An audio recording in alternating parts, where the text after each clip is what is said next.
क्या होता है चंद्र ग्रहण और क्या होता है सूर्य ग्रहण, साथ ही दोनों में क्या अंतर है, इसे हम समझेंगे मात्र 2 मिनट के अंदर बहुत ही बेहतरीन तरीके से।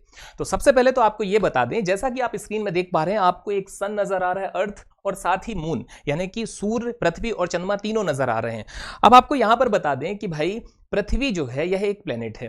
अब कोई भी प्लेनेट की यदि हम बात करें तो हम देखते हैं कि उसमें 2 प्रकार की मोशन होती है। एक तो खुद के अक्ष के परितः जब वह घूमती है या घूमता है जो भी प्लेनेट होता है, तो वो आपका कहलाता है रोटेशन मोशन, यानी कि घूर्णन गति। और एक होती है सूर्य के परितः घूमना, जिसे हम कहते हैं रिवॉल्यूशन मोशन, यानी कि आपका परिक्रमण गति। तो जब भी एक ऐसी स्थिति देखने मिले कि पृथ्वी सूर्य के चारों ओर घूमते हुए सूर्य और चंद्रमा के बीच में आ जाए, और इस कारण से सूर्य का जो प्रकाश है वो चंद्रमा तक डायरेक्ट नहीं जा पा रहा है, क्योंकि बीच में कौन आ चुका है, बीच में पृथ्वी है, और इस कारण से चंद्रमा पर शैडो बने या इस तरीके से छाया बने, तो इसे हम कहते हैं लूनर एक्लिप्स, यानी कि चंद्र ग्रहण।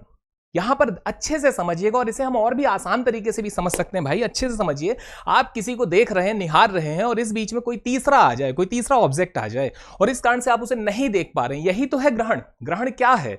किसी तीसरे का बीच में आ जाना। ये 2 के बीच में किसी तीसरे का आ जाना ही तो ग्रहण था। तो यहां हम इसे फिर से समझते हैं कि जब एक सीधी रेखा बनती है सूर्य, पृथ्वी और चंद्रमा के बीच में, और पृथ्वी के आ जाने के कारण सूर्य का प्रकाश डायरेक्टली चंद्रमा तक नहीं आ पाता और एक शैडो बनती है, तो इसे हम कह रहे होते हैं चंद्र ग्रहण।